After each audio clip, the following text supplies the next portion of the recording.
हे guys, मैं हूँ Geetika. Welcome back to study with Geetika. तो रात का बज रहा है 1 और मैं पढ़ने बैठ जाती हूँ।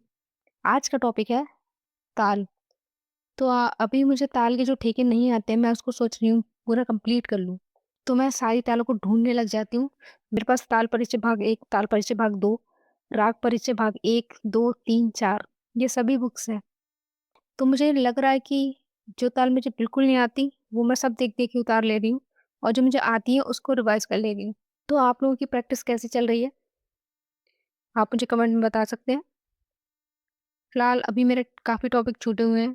जैसे मैंने आज एक शॉर्ट वीडियो डाली थी, जहाँ पे जो कंप्लीट लिखा है ना, वो मेरे टॉपिक काफ़ी छूटे हैं अभी, क्योंकि वो मैंने बाद में नोट किए थे। और जितने भी इनकम्प्लीट लिखा है, वो मैंने अभी कंप्लीट कर लिए हैं। जो इनकम्प्लीट टॉपिक हैं, उसमें मेरे काफ़ी बड़े-बड़े टॉपिक्स हैं, जैसे नाट्यशास्त्र, सारंगदेव का संगीत रत्नाकर के सप्ताध्यायी और भरत के अध्याय, मतलब 36 अध्याय में से कुछ अध्याय जो मेन है, वो मुझे याद करने हैं। बाकी सारनाथ चतुष्टयी भरत की, इतिहास मैंने भी नहीं पढ़ा, मैंने बहुत कुछ नहीं पढ़ा अभी।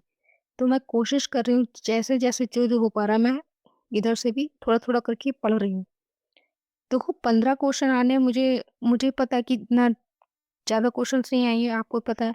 तो हर टॉपिक में से 1-1 क्वेश्चन, 1 या 2 क्वेश्चन पूछ सकते हैं।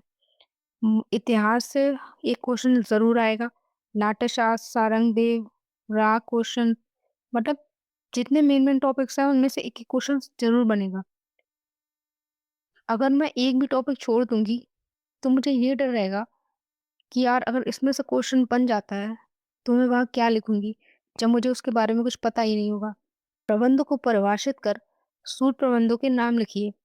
जब आपको प्रबंध के बारे में कुछ पता ही नहीं होगा, तो वहाँ आप क्या लिखेंगे? जब आपको उसकी धातुएँ, जाति और अंग उससे आप वाकिफ़ नहीं होंगे, तो आपको कुछ पता ही नहीं होगा। आप लिख ही नहीं पाएँगे।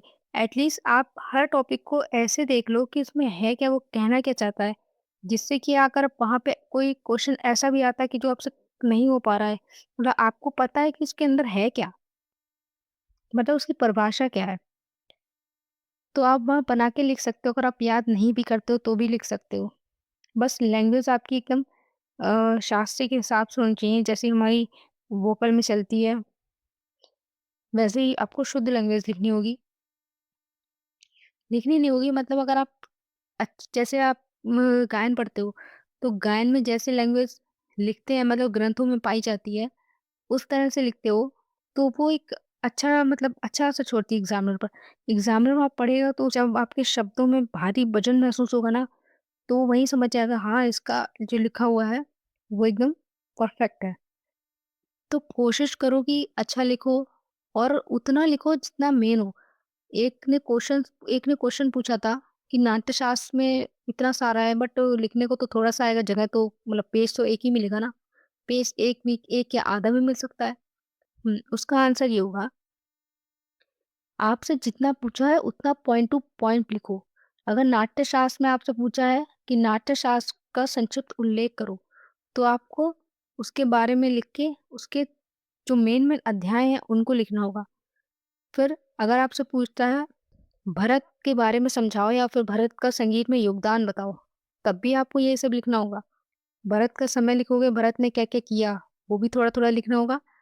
और फिर उसके जो उनके भरत के जितने नाट्यशास्त्र या फिर भरत के जितने अध्याय हैं या उनका जैसे सारनाथ चतुष्टयी है, ये सब आपको लिखना होगा। भरत ने कितनी जातियों का उल्लेख किया और भी उनके योगदान रहे संगीत में, काफ़ी योगदान है। तो पॉइंट टू पॉइंट लिखना, जितना आपसे पूछा जाए उतना लिखना।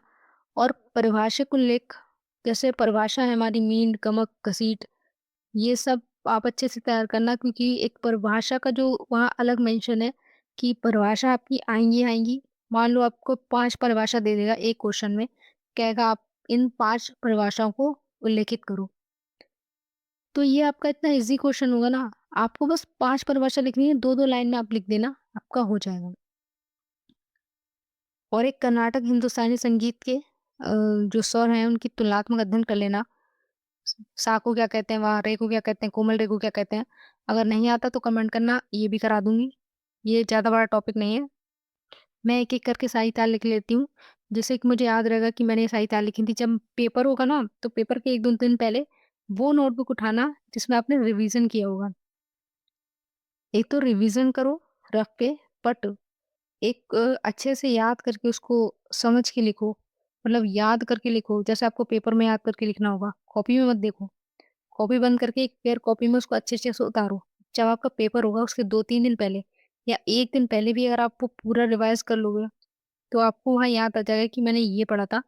और पेपर से पहले ज़रूर रिवाइज़ करके जाना, वरना आप भूल जाओगे आपने क्या-क्या पढ़ा था। क्योंकि आपने एक तो हर हर टॉपिक को एकदम विस्तार से पढ़ा है।